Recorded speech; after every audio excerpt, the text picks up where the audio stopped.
In the trades. I am your host, Christene Marie, and we are diving into the next phase, the next step after we have developed strong brand visibility. Y'all, I have been and will be going live for a total of at least 61 days. I'm on day 7, and we're so early on in this series of what does it take to get your business to a place for succession, scale, or sale. And the first few episodes were really around succession. What is necessary? What are the core entities and tenets of succession that is necessary to develop, cultivate, and pay attention to if you're looking to succeed your business down generational family lines? And now we're paying more attention to the business side. We talked about the people involved and how important it is to have strong relationships with key stakeholders. And then we talked around the family component. Now, a lot of us don't necessarily have a family business. I, though, am from a family business. We're a 100-year-old painting business. We're started in 1922 by my great-grandfather. And it's hard, both in terms of the stakeholders. There's a lot more interpersonal relationship than a normal company. And the rest of the family is kind of lurking on the sidelines, wondering what's going on, and they're emotionally invested. And so there's tending to the key stakeholders, that's entity number 1, tending to the family, that's entity number 2, and then the business itself is entity number 3.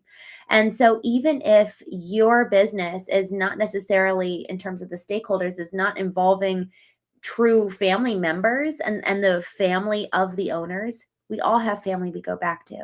So it's still a worthy conversation around, okay, who are the core and key players in the business making decisions? How is this impacting me and my family? How am I leading my family? How am I showing up with my family at the end of the day? And then what is the goal of the business? Where are we headed? Why are we doing what we're doing? And so now we're really focusing in this kind of phase of the conversation. We're focusing on the business. Yesterday, we talked about brand visibility online, how to really strengthen our brand presence. And we talked about 3 different tactics. My favorite and most important one is making sure that we are showing up on Google My Business profile in a way that, frankly, it's very company forward rather than just, I have a digital marketing company for home service businesses. We do digital marketing. We run your ads and your Facebook ads, Google ads. But this Google My Business is so important that you as a company understand the value of being able to run that and manage it for yourself.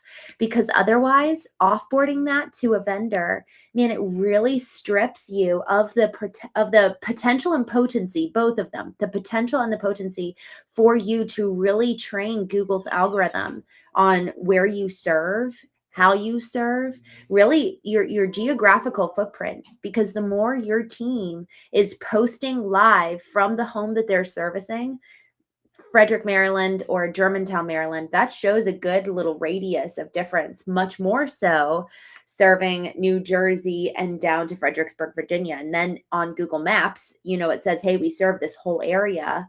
But especially if you do not have a physical office in those areas and you're driving an hour or 2 to go out and service those residents, it's so important that your men and your women know the little tricks of the trade of posting on a Google business profile so that Google starts tracking the geographical footprint of like, hey, in this moment in time, we are serving this home.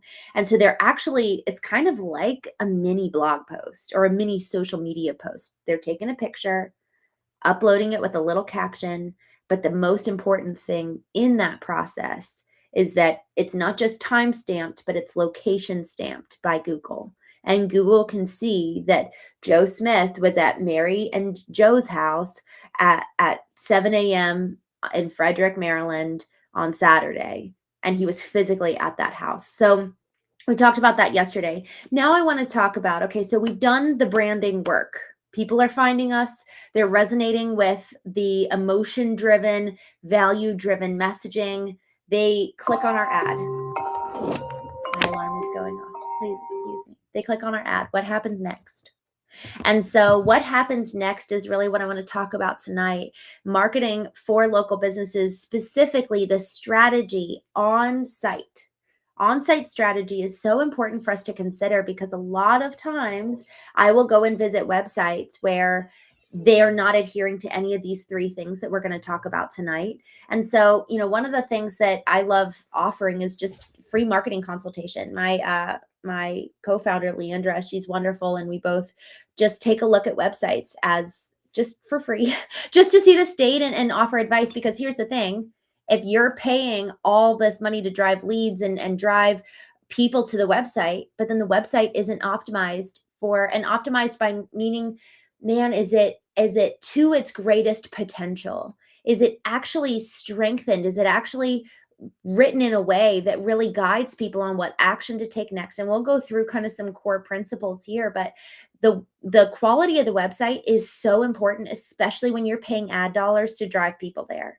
Is your website ready to convert? And so that's what we want to talk about tonight, because before we really dive into, okay, here's a lot of strategies to pay a bunch of money, like what I just advised last night about how to optimize your brand visibility on Google, that's organic. You're not paying anybody to do that. And then for your website, that needs to get in a good place before you pay loads of money to drive people to your site. And then you find out, oh, we actually have a poor quality site. Another thing I'll touch on to this point, and we can dive into it in another conversation. A colleague of mine, he was running digital ads for a company. They call him up and they're like, "Hey man, your ads aren't working. We're going to fire you." And he says, "Give me a day."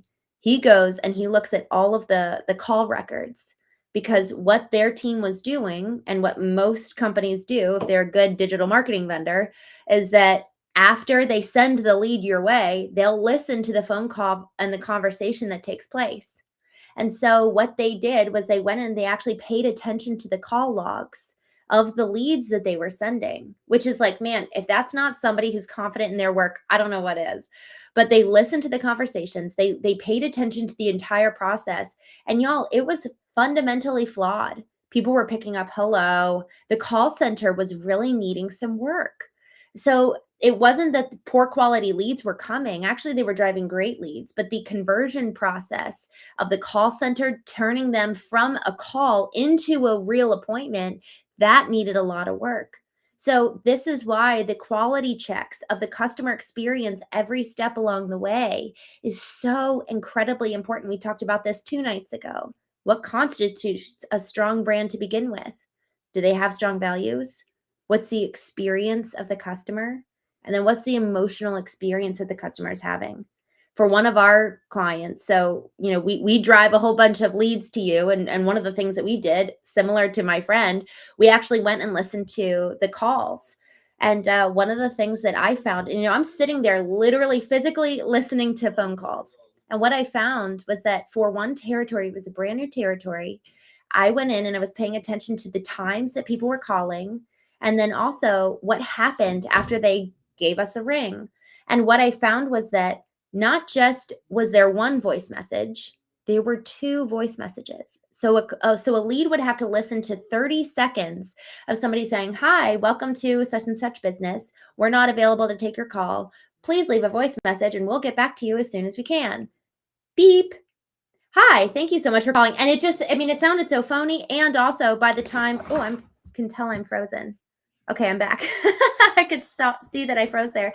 So then by the time a qualified lead could actually leave a voice message, it was, oh man, I'm freezing. Let me turn off. Okay, hopefully I'm better now.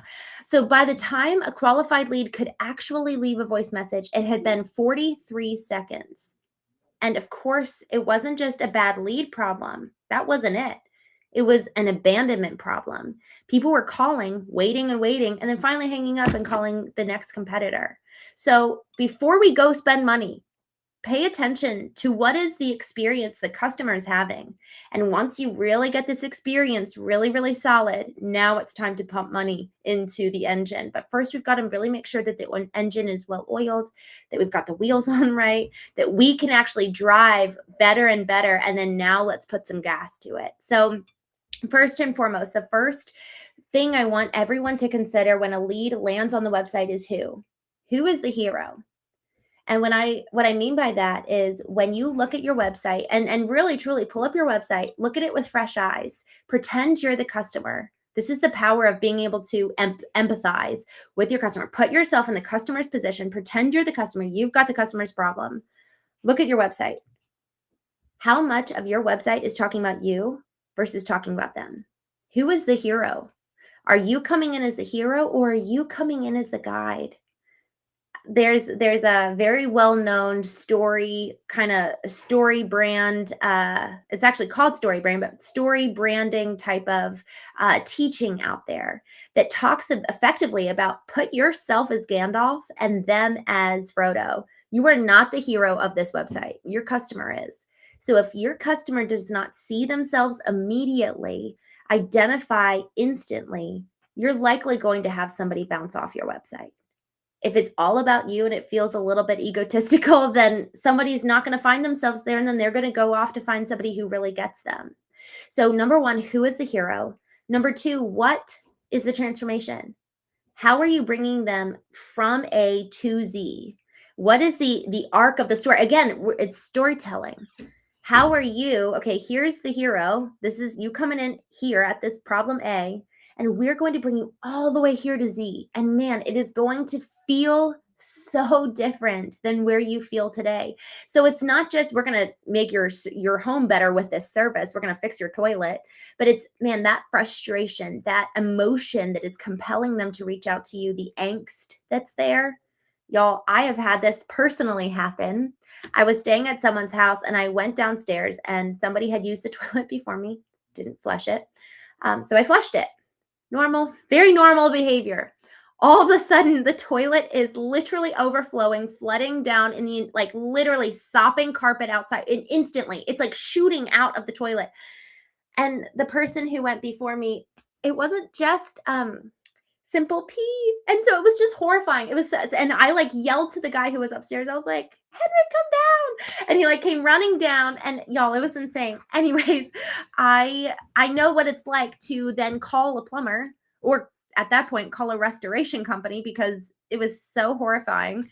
And your carpet sopping, your water is not just in the bathroom now, it's going through the cracks into the basement.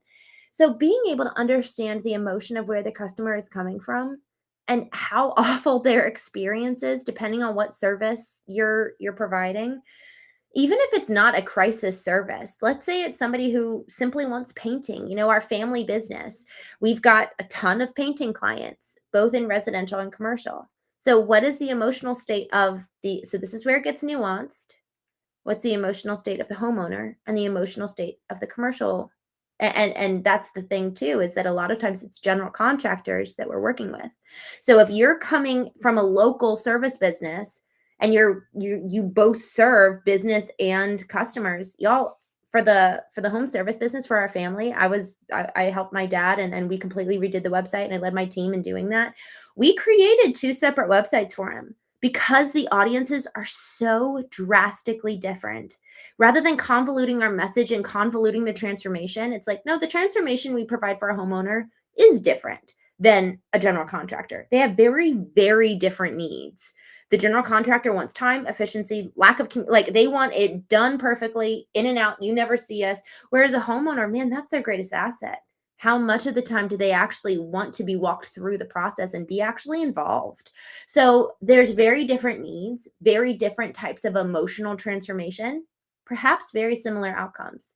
So it's so critical that we understand the demographic of our clients, but really understanding their core motivation. What do they really care about? What do they want? And what are they feeling when they call you? I just want to tell a quick little note here, or tell a quick little story. It's a story. And also, Brian, I'm so glad you're here. Um, there was uh, there was a moment in time where, I actually got to know a company. I was very early on. I'll usually do a discovery period for most clients, depending on how involved they want to get with us. But I did a survey of their customers, and then I did a survey of their salespeople. So they're the ones that are talking, right? Yes, call centers 100% are engaging, those who answer the phone, whether it's an official call center or not. Salesmen, people who are answering the phones, always interacting with the clients. not so much production. Yes, they are, but they're not doing the selling and really having to interface too much with the client at the first half of the business transaction. And so what I did was I then compared the response of asking the customer, how did you feel when you first called us, to the salesman when I asked them, how do you think customers feel when they first call you? Y'all, the answers could not have been more different. It was so fascinating because here's the thing. If your salesmen do not understand the disposition of when and how your customers are feeling when they call, it is going to always lead to like a ship's passing in the night where the customer doesn't feel seen or heard. And so by way of identifying, hey, by the way, your customers are feeling this way, man, they saw a spike in sales increase, because the more we can understand on the emotional level the customer, 95% of purchase decisions take place in the subconscious, which is where our emotions live. Our messaging has to be emotion driven. It has to be human to human, y'all. People don't want to buy from bots, and they don't want to buy from much less so do they want to buy from people who act like robots. So number one, who's the hero? Number two, what is the transformation? And then three, how can they take the next step? And y'all, it is surprising how hard sometimes it can be to find that next step. And sometimes, here's the thing, if you can, yes, put your phone number in the navigation in the top right hand corner, 100%. But go check mobile. Does it show up that way? Because a lot of times the mobile view is very different from the desktop view. And so in testing out your entire website experience, in playing the role of the customer, like literally play the role of the customer, go to the website.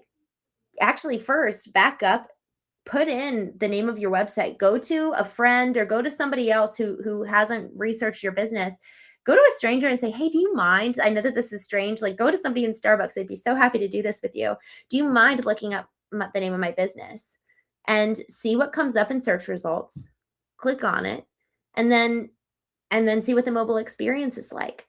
So the real question is, can you experience the website and experience the entire company, the from start to finish as much as possible? Even make the phone call to the team and see, how do they answer the phone? What's the energy like in their voice? How are they engaging with you?